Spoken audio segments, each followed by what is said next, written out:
I have my food processor out today because I'm going to make some fresh pasta. I have 2 cups of flour, 3 eggs, about a tablespoon of olive oil, a pinch of salt, and then we're going to pulse.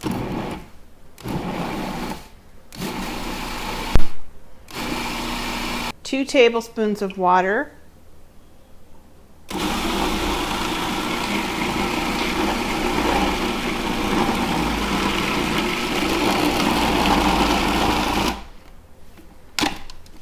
And that's it.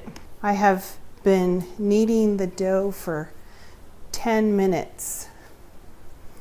I set the timer. It's the longest 10 minutes, I tell you. I am getting a workout here. But the dough has really developed really nicely. It had started out as a very stiff dough, and it's really turned out really lovely. The texture is just really great. I'm going to put this in a piece of cling wrap, cover it, wrap it up, and we're going to let this dough rest for about an hour. It's been an hour. The dough looks great.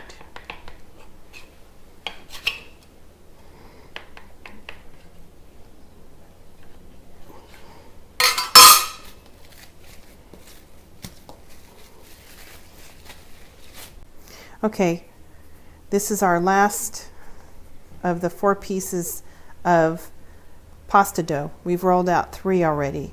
So this is a 4th of the dough that we made. And over here is our little hand crank pasta machine. And these rollers right here, I don't know if you can see in there. I have it set at the 0 setting, which is the biggest setting on my pasta machine. I'm just going to run the pasta dough through, fold it back on itself. I'm going to run it through again. I need 3 hands. I need like 8 hands making pasta, but it's lots of fun. So that's through the first one. I'm going to add a little bit of flour so it doesn't stick. Then I'm going to go to number 1 on my setting here, and it makes the rollers a little bit closer together. I'm going to run this through a couple of times. And I've made ravioli enough on this pasta maker to know that I want to get to number 7.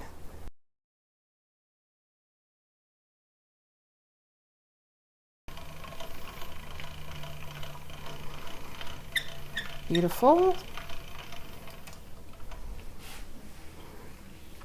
And occasionally you might need to put just a little bit of flour on it to keep it from sticking. Not a lot though. Okay, now we're at our, going to move the rollers closer together, and I'm at number 7. And just because I've made ravioli a gazillion times, I know that this is going to be the thickness that I want.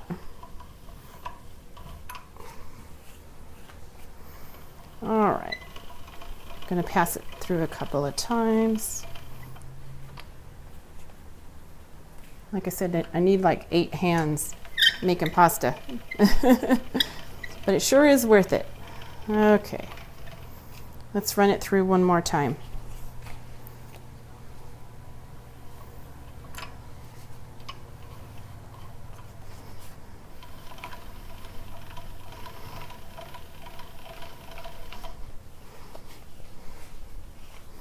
Beautiful.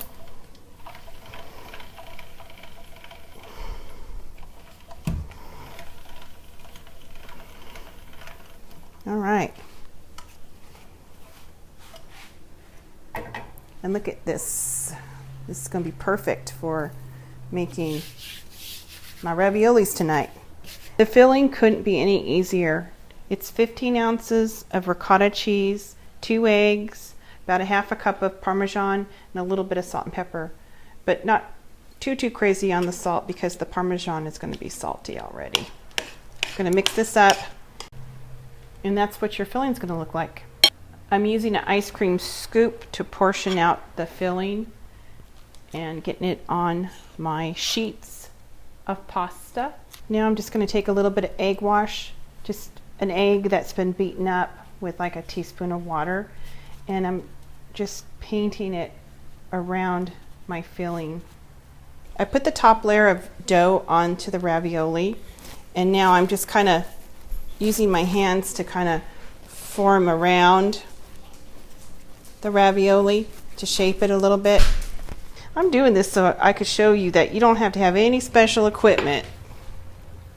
Then I have a tray that I have some flour on, and I just want to pinch them so that I center the filling, and I put them on the tray that has flour on it. We have our boiling water, and we're gingerly going to add a couple of the raviolis. Be delicate with them. When they rise to the top, they'll be done. It takes hardly any time at all.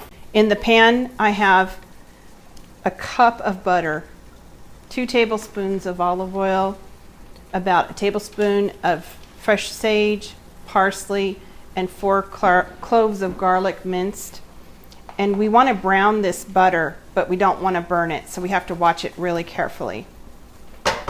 And even if I make extra and we don't use it all tonight, I'll just freeze it. These are starting to float, so we're going to take them out on a plate. Delicious. It doesn't take long for fresh pasta to cook at all. Okay, we're just going to plate them up. A little bit of this brown sage butter sauce. A little bit of Parmesan. Can never have enough Parmesan. And if you didn't have a pasta machine, you could just use a rolling pin. Oh my gosh. Oh, that is really good. Like that is, it's rustic looking, but let me tell you, it is divine. That's good.